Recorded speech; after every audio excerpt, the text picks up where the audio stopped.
The AL East just got tougher. And that's not great news if you're a Blue Jays fan. Ryan Helsley, the closer Toronto was reportedly pursuing pretty hard, just signed with the Baltimore Orioles on a 2-year, $28 million deal. That's right around market value for a closer of his caliber, maybe even slightly below what some projections had him at. But regardless of the exact dollars, the fact is the Orioles just upgraded their bullpen significantly while the Blue Jays are left looking elsewhere. Helsley was one of the best closers in baseball during his time with the St. Louis Cardinals. He would have been the perfect 31-year-old veteran to anchor the back end of Toronto's bullpen. Pairing him with Jeff Hoffman would have given the Jays a truly elite 1-2 punch at the end of games. That's the exact setup you need when you're trying to get back to the World Series. Instead, Helsley is going to be pitching against the Blue Jays multiple times this spring and summer. That stings. So now the question becomes, what are the Blue Jays' internal options? Because after signing Dylan Cease to that massive contract, there's a very real possibility they go cheaper on the closer position. Edwin Diaz is going to cost almost $20 million. Robert Suarez is probably in the 15 to 16 million range. Both of those guys are incredibly talented, but after committing big money to starting pitching, maybe the front office tries to find value elsewhere in the bullpen. That could mean taking a flyer on someone like Kenley Jansen. Yes, he's 38 years old, but he's been excellent for the Angels and Red Sox over the last couple years. Maybe it's building depth throughout the bullpen with multiple solid arms rather than one elite closer. Gregory Soto is a name out there. Hopefully it's not a Mark Leiter Jr. situation, but we'll see. The internal options are what really intrigue me, though, because there's talent in this organization that could step up. The guy I'm most excited about is Ricky Tiedemann coming back from Tommy John surgery. He's insanely talented. He's a lefty, which plays up huge in a bullpen role. And here's the key thing. He's not going to be stretched out to throw a ton of innings right away coming off that surgery. This could be very similar to what we saw with Aaron Sanchez back in 2015 and 2016. Sanchez had a great season in the bullpen as a prospect before moving to the rotation and having that breakout year as a starter. Tiedemann is still on the 40-man roster, so the organization clearly believes something's going to happen there. This could be the perfect way to reintroduce him to Major League Baseball without overextending him.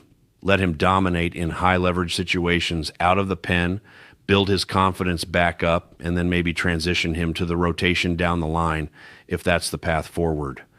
Another guy I'm dying to see get a real shot is Adam Macko. He's been a starter throughout his development, but there could be an easy transition to the bullpen here. He misses bats. His stuff plays up in shorter bursts. He's already on the 40-man roster, which is huge. He's been really good when healthy, though he did run into some injury issues last year. But if he's fully healthy, there's legitimate late-inning potential there. You've also got guys like Angel Perdomo and other prospects who could factor in. Trenton Wallace is another lefty who wouldn't be a bad option. Having multiple left-handed weapons out of the bullpen is incredibly valuable, especially in the AL East where you're facing loaded lineups night after night. If the free agent market doesn't cooperate or the prices get too high, the Blue Jays have legitimate internal options they can turn to.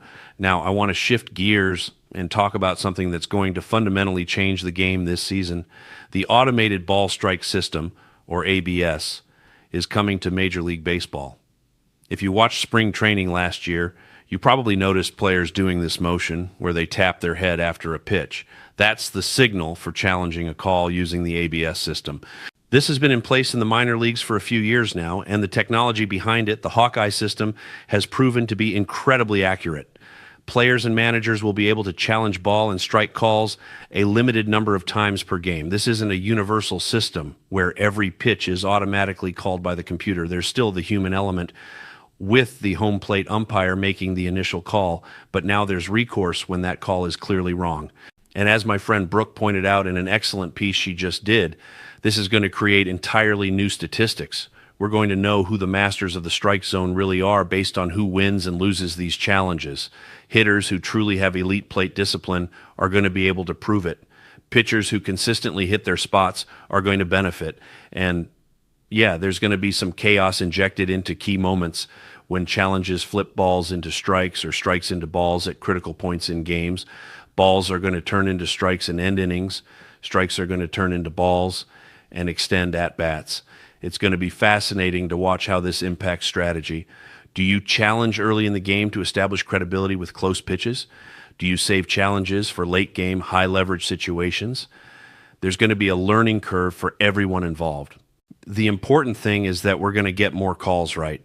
Think about how many times last season the Blue Jays got squeezed on crucial pitches or benefited from generous strike zones. This system is going to eliminate a lot of that randomness. And for a team that's trying to maximize every advantage on the way back to the World Series, having more accurate ball strike calls can only help. Pitch framing is still going to matter because the initial call still comes from the umpire. Catchers who can subtly present pitches in a way that influences that first judgment are still valuable. But if it's egregiously wrong, now there's a mechanism to correct it. That's a huge step forward for the integrity of the game. So where does all this leave the Blue Jays? They missed out on Helsley, which hurts. The Orioles got better while Toronto is still searching for bullpen help. But there are paths forward, whether it's signing a veteran like Jansen, building depth with multiple solid arms, or betting on internal development with guys like Tiedemann and Mako. There are options. The ABS system is going to add a new layer of strategy and fairness to every game. And at the end of the day, the Blue Jays still have the core pieces in place to compete. They've got elite starting pitching locked up. They've got superstars in the middle of the lineup. Now it's about filling in the gaps intelligently and making sure the bullpen can hold leads late. Let me know what you think about the Helsley signing. Did the Blue Jays miss out on a key piece, or are you okay with Baltimore taking on a guy who's had some ERA inconsistencies over the last couple years? And what are your thoughts on the ABS system? Is this the right direction for baseball, or do you prefer the traditional human element even with all its flaws? Hit me up in the comments. As always, let's go Blue Jays.